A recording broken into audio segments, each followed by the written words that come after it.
అందరూ సలార్ ఫేవర్లో ఉన్నారని అర్థమవుతుంది. ఈ వీడియోలో మనం సలార్ మూవీ బ్రేక్ డౌన్ గురించి మాట్లాడుకుందాం. చిన్న స్పాయిలర్ అలర్ట్ ఏంటంటే, మీరు గనుక మూవీ చూడకుండా ఉంటే కొన్ని నేమ్స్తో మీకు పరిచయం ఉండకపోవచ్చు. కానీ మీరు సలార్ మూవీ చూసే సమయంలో మీకు క్లియర్గా అర్థం అవడానికి మరింత యూజ్ అవుతుంది ఈ వీడియో. ఇంకా లేట్ చేయకుండా వీడియోలోకి వెళ్ళే ముందు చిన్న రిక్వెస్ట్ ఏంటంటే, మాకు ఇలాంటి వీడియోలు చేయాలనే స్ఫూర్తి ఇంకా రావాలన్నా, మా కంటెంట్ మీకు నచ్చితే ఖచ్చితంగా లైక్ కొట్టి సబ్స్క్రైబ్ చేయడం మాత్రం మర్చిపోవద్దు ప్లీజ్.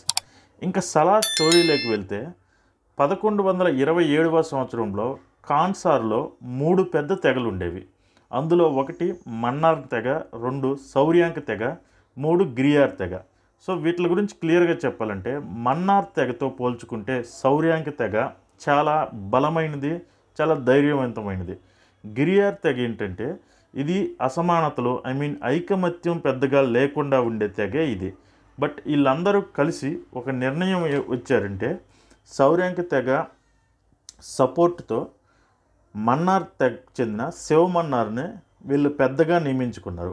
1985లో శివమన్నార్ చనిపోయిన తర్వాత వాళ్ళ ఒప్పందం ప్రకారం సౌర్యాంక్ తెగ చెందిన వ్యక్తి అయిన దొరను కర్తగా లేదా తెగల పెద్దగా నిర్ణయించాలి. బట్ ఈ దొరను గుర్తుపెట్టుకోండి మీరు, ఖచ్చితంగా మనకి తర్వాత ఈయన గురించి మాట్లాడుకుందాం. కానీ శివమన్నార్ కొడుకు రాజమన్నార్, అదే జగపతి బాబు, దొరని అలాగే వాళ్ళ తెగ అందరినీ రాత్రిపూట నిద్రపోతున్న సమయంలో చంపిస్తాడు. ఇక్కడ దానికంటే ఒక్కరోజు ముందు రాజమన్నార్ రెండవ భార్య కొడుకైన వరదరాజమన్నార్ అలాగే మొదటి భార్య కొడుకైన రుద్రాకి గొడవ వల్ల మన్నార్కి ప్రతీక అయిన ముక్కు పుడకను రుద్ర వరద నుండి తీసేస్తాడు. ఆ విషయంలో వరద ఫ్రెండ్ దేవ, ఈ దేవ ఎవరంటే ఇందాక నేను గుర్తుపెట్టుకోమని చెప్పాను కదా, దొర, సౌర్యాంకు చెందిన వ్యక్తి అయిన దొర, ఆ దొర కొడుకే ఈ దేవాంకృత. సో దేవాంకృతని దేవ అని పిలుస్తుంటారు. ఈ దేవ వరద చిన్నప్పటి నుంచి ఫ్రెండ్స్. సో దేవ హెల్ప్ చేసి తన ప్రాణం కూడా లెక్క చేయకుండా వరదకు ముక్కు పుడుకుని ఇప్పిస్తాడు.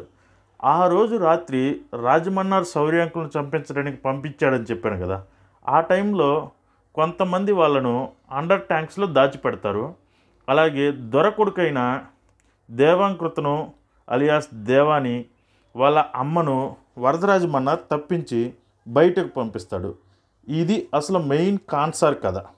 ఇక్కడ మనకొచ్చిన డౌట్స్ ఏంటంటే, మిగిలిపోయి ట్యాంక్లో ఉండిపోయిన సౌర్యాంకులు ఎక్కడికి వెళ్ళారు, అలాగే దేవ సౌర్యాంకులైన తెలిసి కూడా వరదరాజమన్నార్ దేవాన్ని తప్పించాడా లేదా తన ఫ్రెండ్ అయిని ఆ విషయంలో తప్పించాడా అనేది మనకు తెలియాలి. అది వాళ్ళ 10 ఏళ్ల వయసు అప్పుడు జరిగింది కాబట్టి నాకు తెలిసి సౌర్యాంకులు ఇవన్నీ తెలియకపోవచ్చు వరదకు. బట్ దేవ తన ఫ్రెండ్గానే తప్పించి ఉంటాడు. బట్ ఇంత జరిగిద్దని తనకు తెలిసి ఉండకపోవచ్చు ఆ వయసులో, ఎందుకంటే చిన్నపిల్లడు కాబట్టి. సో అక్కడి నుండి వెళ్ళిపోయిన దేవాంకృత అలియాస్ దేవ వాళ్ళు గుజరాత్లో ఉంటారు. అక్కడ దేవా స్టోరీ మనకు కేవలం మెకానిక్, జస్ట్ మెకానిక్గానే మాత్రమే తెలుసు. సో దేవ గుజరాత్లో ఏం చేశాడు అనేది మనకి ఇంకా తెలియదు, అసలు ఏం చేశాడో కూడా. సరిగ్గా 2010లో రాజమన్నార్ కాన్సార్ నుండి బయటికి వెళ్తే ఆ టైంలో కాన్సార్ కుర్చీ కోసం గొడవలు స్టార్ట్ అవుతాయి. ఎలాగైనా మన్నార్ సామ్రాజ్యాన్ని దెబ్బతీయాలని టైం కోసం ఎదురు చూస్తున్న సౌర్యాంకులకు ఇది మంచి సమయంగా చెంది సౌర్యాంకుల్లో ఒక వ్యక్తి అయిన బాబీ సింహ రాజమన్నార్ మొదటి భార్య కుమార్తె అయిన రాధారమణిని మన్నార్ తెగకు చెందినవాడిగా పెళ్లి చేసుకుంటాడు.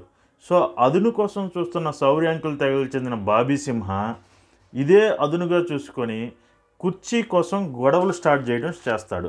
సో ఈ వలలో అందరూ పడిపోయి కుర్చీ కోసం సైన్యాలను బయట నుంచి తెప్పించుకుంటారు. రాధారమణి భర్త అయిన బాబీ సింహ మిగిలిన సౌర్యాంకులను కాన్సార్లోకి తన సైన్యంగా రప్పిస్తాడు. అలాగే వరద దేవాన్ని తెచ్చుకుంటారు. మిగిలిన వాళ్ళు కొన్ని దేశాల నుంచి సైన్యాన్ని తెచ్చుకుంటారు. అలాగే కాపర్లో దగ్గరగా చుట్టూరు ఉండే బలమైన వాళ్ళని ఒక్కొక్క 50 మందిని తీసుకుంటారు. కానీ వరద తీసుకొని వచ్చిన దేవాంకృత అలియాస్ దేవ సౌర్యాంకులకు చెందినవాడు అని మిగిలిన శౌర్యాంకులకు మన్నార్గా పేరు పొందిన శౌర్యాంకులకు తెలుస్తుంది. అది ఎలా అనేది సెకండ్ పార్ట్లో చూడాలి మనం. అలాగే ఎప్పుడు ఐకమత్యం లేని గిరియార్ తెగవారు వాలి వేసిన ప్లాన్ వల్ల ఐకమత్యంతో కుర్చీ పోరులోకి వస్తారు. అలాగే రుద్ర వాళ్ళ మేనమామ సపోర్ట్తో కుర్చీ కోసం పోరాడుతారు. సో వరద కోసం దేవా పోరాటం చేయడం స్టార్ట్ చేస్తాడు. ఇక్కడ ఈ కుర్చీల యుద్ధంలో దేవ వరదని గెలిపించి రాజు కర్తగా చేస్తాడు. రుద్ర అలాగే వాలి టీం ఏమయ్యారనేది మనకి చూపించలేదు. మేబీ ఏమయ్యారో సెకండ్ పార్ట్లో చూపించవచ్చు.